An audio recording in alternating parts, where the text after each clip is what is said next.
విజయవాడ అంటే టక్కున గుర్తొచ్చేది ఆటోనగర్ ఇండస్ట్రియల్ హబ్.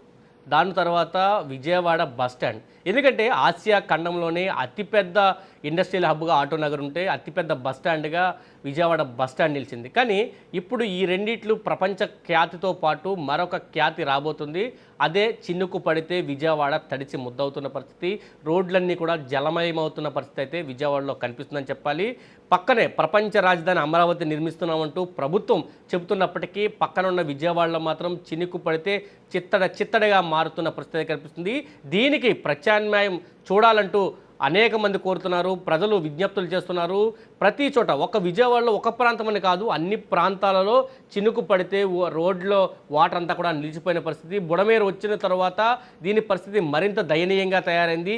ఎక్కడ లోతట్టు ప్రాంతాలు ఉన్నాయో అవన్నీ కూడా జలమయమవుతున్న పరిస్థితి. సరైన క్లీనింగ్ చేయట్లేదు, కాలువల్లో పూడికలు తీయట్లేదు, వాటర్ వెళ్ళే అవకాశం లేకపోవడంతో విజయవాడ నగరం అంతా కూడా పూర్తిగా నీట మునుగుతున్న పరిస్థితి కనిపిస్తుంది.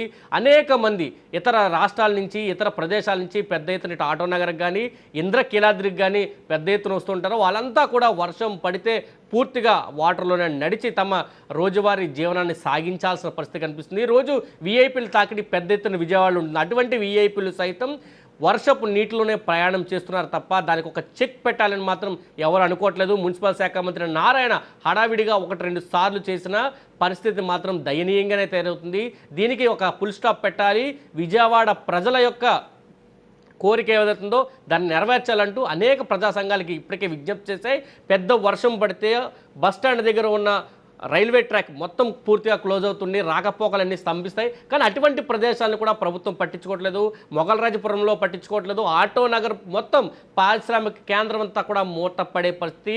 రోడ్ల మీద వర్కులు చేసుకున్న వాళ్ళ ఉపాధి కూడా దెబ్బతినే పరిస్థితి కనిపిస్తుంది. ఇప్పుడు ఎండాకాలం పూర్తయి వర్షాకాలం రాబోతుంది నేపథ్యంలో మరింత ఆందోళన అయితే విజయవాడ ప్రజల్లో నెలకొంది. దీనికి ఒక చెక్ పెట్టాలి, ఒక ఫుల్ స్టాప్ పెట్టాలని విజయవాడ వాసులు అయితే కోరుతున్న డిమాండ్ పెద్ద ఎత్తున వినిపిస్తుంది.